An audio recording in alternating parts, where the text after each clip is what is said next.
ఇది ఎంత కష్టపడ్డారనడానికి దీనికి ద బెస్ట్ ఫిల్మ్గా రాబట్టడం కోసంగా ఫస్ట్ గ్లిమ్స్ నుంచి కూడాను వావ్ ఏంటి సినిమాని దాని సినిమా వైపు అందరూ ఆకర్షితులు అయ్యేలాగా చేయగలిగాడంటే కనుక ఆ పరిధానంలో ఆ అత్యంతం ప్రశాంత్ వర్మ తీసుకున్న శ్రద్ధాశక్తులే.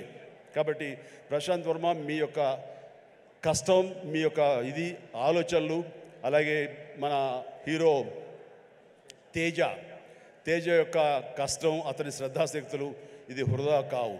ఎందుకంటే ఈ సీజన్ అనేది అంత మంచి సీజన్. ఎన్ని సినిమాలు వచ్చినా సరే ఎన్ని సినిమాలు వచ్చినా సరే ఖచ్చితంగా ప్రేక్షకులు బాగుంది, మన కంటెంట్లో మన సత్తా ఉంది, మనకు ఆ దైవ ఆశీస్సులు ఉన్నాయంటే కనుక ఖచ్చితంగా ఆదరిస్తారు, హక్కును చేర్చుకుంటారు, పెద్ద విజయాన్ని మీకు అందేలా చేస్తారు. కాబట్టి ఎలాంటి డౌట్ అక్కర్లేదు. అయితే ఇది పరీక్షాకాలం అనుకోవచ్చు, కొన్ని థియేటర్లు అనుకునే విధంగా మనకి లభించకపోవచ్చు. It's okay. ఈరోజు కాదు రేపు చూస్తారు, రేపు కాకపోతే సెకండ్ షో చూస్తారు, సెకండ్ షో కాకపోతే థర్డ్ షో చూస్తారు.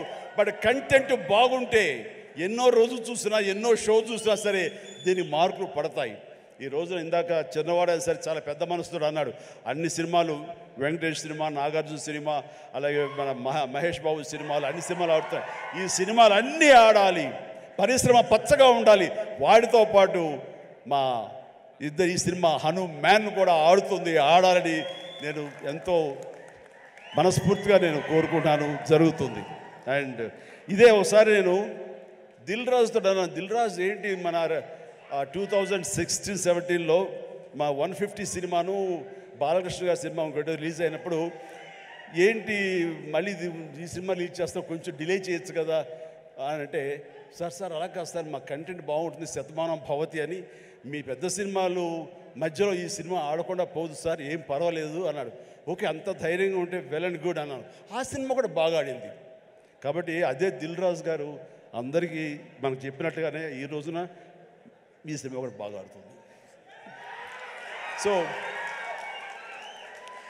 ఎందుకంటే దిల్ రాజు గారు లాంటి ఎంతో సీనియరు, ఆయన ఎంతో ఎక్స్పీరియన్స్ ఉన్న మనిషి, ఏ సినిమా ఏ సీజన్లో ఎలాగ ఆడుతుంది, ఒక్కో సినిమాకి ఎంత పటిష్టత ఉంటుంది, ఏ సినిమాకి ఎంత లాంజివిటీ ఉంటుంది, ఏ సినిమా ఎలాగ ఆదరిస్తారు, ఏ సీజన్ అనేది బాగా తెలుసు.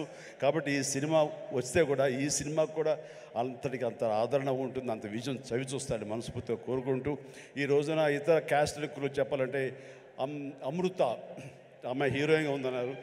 గాడ్ బ్లెస్ యూ అమ్మా, ప్లీజ్ మీరందరూ రావాలి, యంగ్స్టర్స్ రావాలి. అలాగే నా స్నేహితుడు శరత్ కుమార్ కూతురు వరలక్ష్మి